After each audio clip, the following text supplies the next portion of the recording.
इसकी बहुत बहुत बहुत शुभकामनाएं। माता पार्वती और भोलेनाथ की कृपा सदैव सदैव आप सभी पर बनी रहे, सब परिवार और आप सभी के पति की दीर्घायु हो। इसी कामना के साथ चलिए प्रारंभ करती हूँ वीडियो।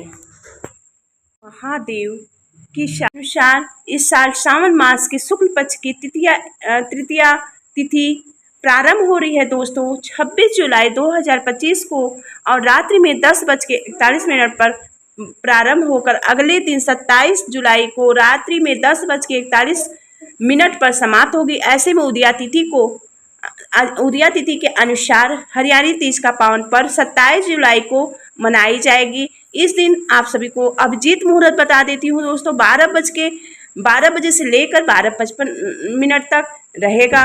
और जबकि रवि योग आप लोग को बता दें दोस्तों, रवि योग 27 जुलाई 2025 को सायं काल में 4:23 पर प्रारंभ होकर 28 जुलाई को प्रातः काल 5 बजे तक रहेगा। मान्यता के अनुसार हरियाली तीज को भगवान शिव और माता पार्वती की पुनर्मिलन का पर्व माना जाता है। मान्यता है कि भगवान शिव को पाने के लिए माता पार्वती ने कठिन तप किया था, जिससे वह प्रसन्न होकर महादेव ने हरियाली तीज के पावन पर्व पर ही उन्हें अपनी पत्नी के रूप में स्वीकार किया था।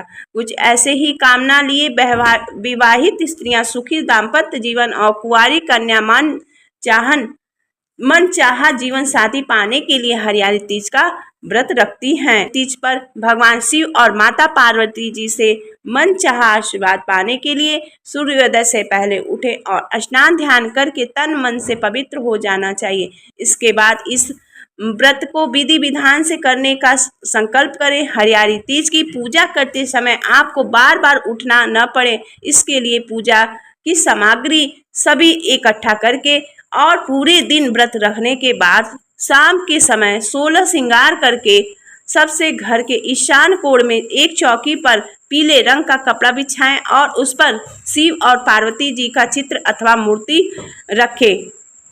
इसके बाद भगवान श्री गणेश जी का ध्यान करें और अपनी पूजा व्रत को सफल करने की कामना करें। इसके पश्चात भगवान शिव माता पार्वती की पुष्प फल मिष्ठान आदि से विधि पूर्वक पूजा करें।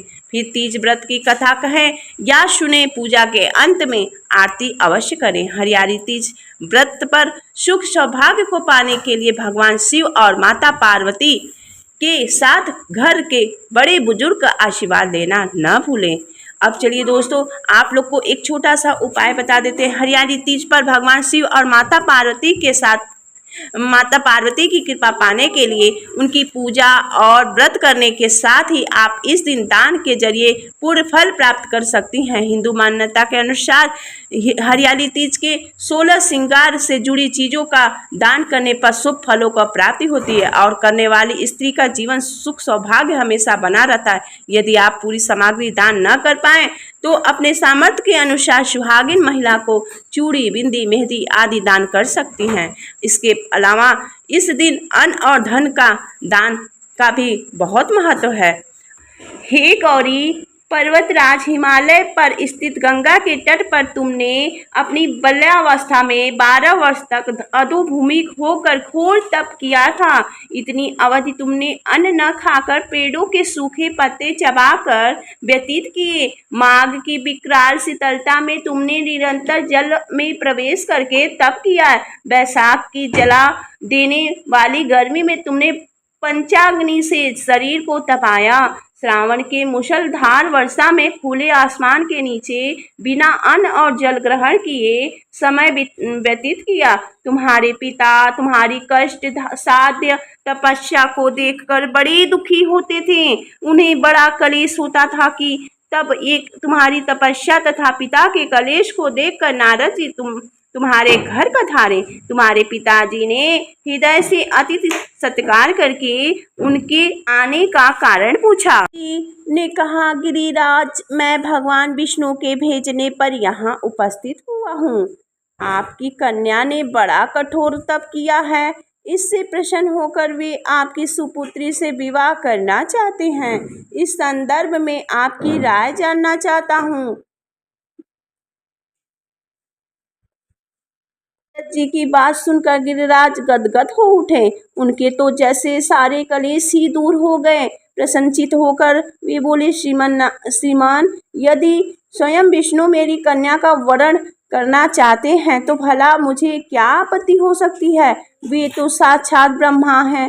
हे महर्षि, यह तो हर पिता की इच्छा होती है कि उसकी पुत्री सुख संपदा के से युक्त पति के घर की लक्ष्मी बने। पिता की सार्थकता इसी में है कि पति के घर जाकर उसकी पुत्री पिता के घर से अधिक सुखी रहे। तुम्हारे पिता की स्वीकृति पाकर नारद जी विष्णु के पास गए और उनसे तुम्हारे ब्याह के निश्चित होने का समाचार सुनाया। मगर इस विवाह संबंध की बात जब तुम्हारे कान में पड़ी तो तुम्हारे दुख का ठिकाना न रहा।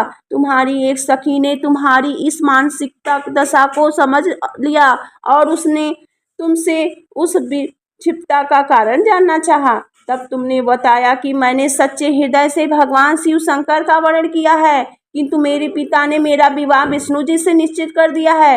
विचित्र धर्म संकट में हूँ, अब क्या करूँ। प्राण छोड़ देने के अतिरिक्त अब कोई भी उपाय शेष नहीं बचा है। तुम्हारी सखी बड़ी ही समझदार सूझबूझ वाली थी। उसने कहा, सखी, प्राण टांगने का इससे कारण ही क्या है। संकट के मौके पर धैर्य से काम लेना चाहिए। नारी की जीवन की सार्थकता इसी में है कि पति रूप हृदय से जिसे एक बार स्वीकार कर लिया, जीवन पर्यंत उसी से निर्वाह करें। सच्ची आस्था एक निष्ठा के साथ समक्ष तो ईश्वर को भी समर्पण करना पड़ता है। मैं तुम्हें घनघोर जंगल में ले चलती हूँ, जो साधना असली भी हो। जहाँ तुम्हारे पिता तुम्हें खोज न पाए वहाँ तुम साधना में लीन हो जाना।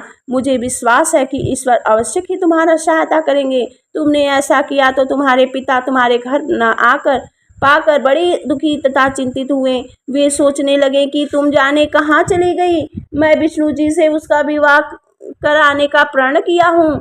यदि भगवान विष्णु बारात लेकर आ गए और कन्या घर पर न हुई तो बड़ा अपमान होगा। मैं तो कहीं मुंह दिखाने के योग भी नहीं रहूंगा। यह सब सोचकर गिरिराज ने जोर शोर से तुम्हारी खोज शुरू करवा दी है। इधर तुम्हारी खोज होती रही, उधर तुम अपनी सखी के साथ नदी के तट पर एक गुफा में आराधना में लीन थी। भाद्रपद शुक्ल तृतीया के हस्त नक्षत्र में उस दिन तुमने रेत की शिवलिंग का निर्माण करके व्रत किया। रात भर मेरी स्तुति की गीत गाकर जागी। तुम्हारी इस कष्ट साध्य तपस्या के प्रभाव से मेरा आसन डोलने लगा, मेरा समाधि टूट गई। मैं तुरंत तुम्हारे समक्ष जा पहुंचा और तुम्हारी तपस्या से प्रसन्न होकर तुमसे वर मांगने के लिए कहा। तब अपनी तपस्या के फलस्वरूप मुझे अपने समक्ष पाकर तुमने कहा, मैं हृदय से आपको पति के रूप में वर्ण कर लिया हूँ। यदि आप सचमुच में मेरी तपस्या से प्रसन्न होकर आप यहाँ पधारे हैं तो मुझे अर्धांगी के रूप में स्वीकार कर लीजिए। तब मैं तथास्तु कहकर कैलाश पर्वत पर लौट गया।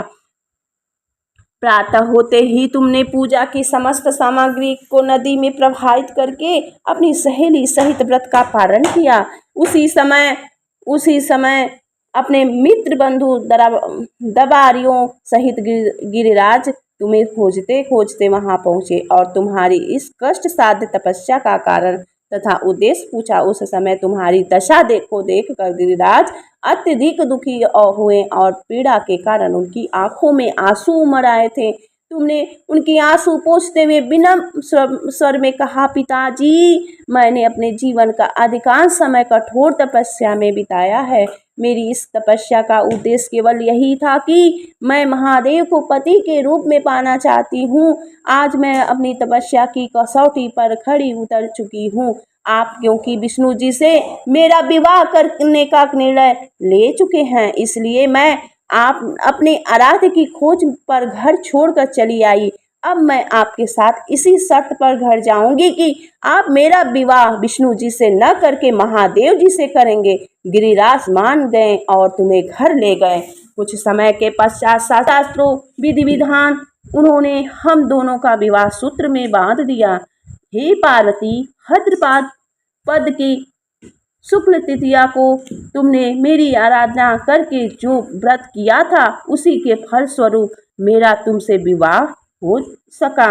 इसका महत्व यह है कि मैं इस व्रत को करने वाले कुंवारियों को मनवांछित फल देता हूँ। इसीलिए सौभाग्य की इच्छा करने वाली प्रत्येक युवती को यह व्रत पूरी एक निष्ठा तथा आस्था से करना चाहिए।